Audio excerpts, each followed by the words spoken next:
J'étais complètement démotivée, mais je sentais malgré tout Dieu qui m'invitait quand même à sortir de cette zone de confort, mais avec lui. En fait, il voulait pas que je le fasse toute seule. Il me disait en fait qu'il serait avec moi et qu'il m'y aiderait.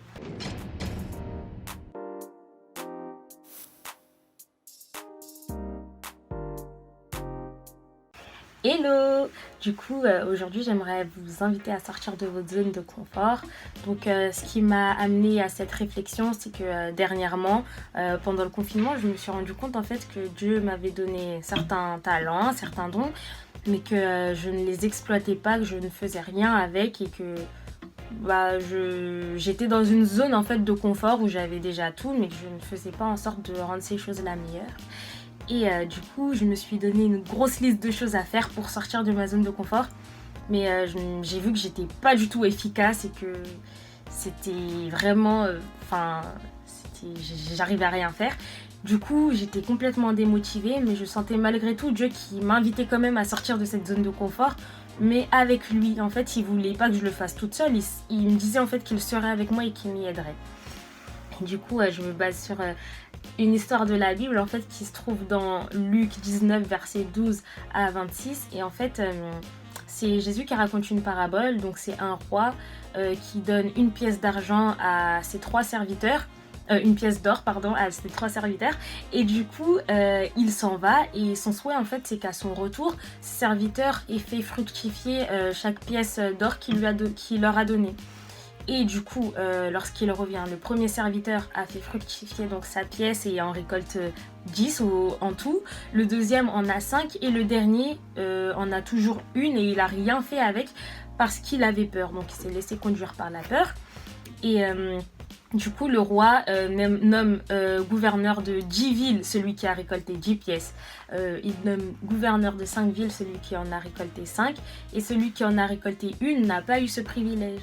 Et du coup, je me suis vraiment rendu compte qu'en fait, on pouvait commencer de rien, on pouvait commencer de peu, mais qu'il fallait vraiment absolument faire fructifier ce que Dieu nous avait déjà donné, qu'il ne fallait vraiment pas se laisser conduire comme le dernier serviteur par la peur, mais il ne faut pas non plus se laisser conduire par le stress, par la procrastination, par la flemme. C'est des choses qu'on peut tous avoir, hein, mais il ne faut vraiment pas se laisser conduire par ces choses-là.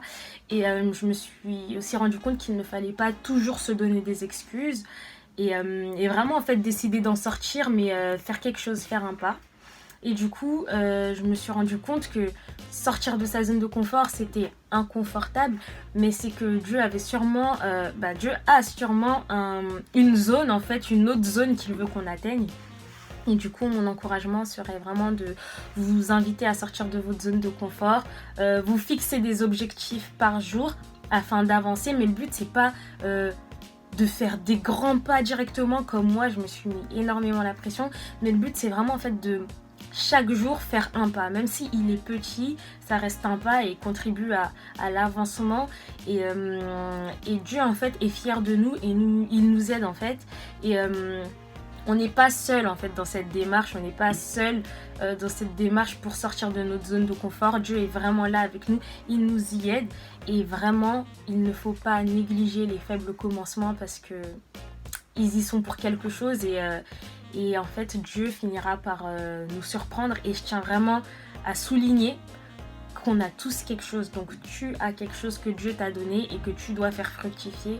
Tu sais peut-être pas ce que c'est là actuellement, mais tu as vraiment quelque chose et du coup je t'invite à sortir de ta zone de confort parce que Dieu veut vraiment te surprendre et il a des meilleurs plans pour toi. Voilà.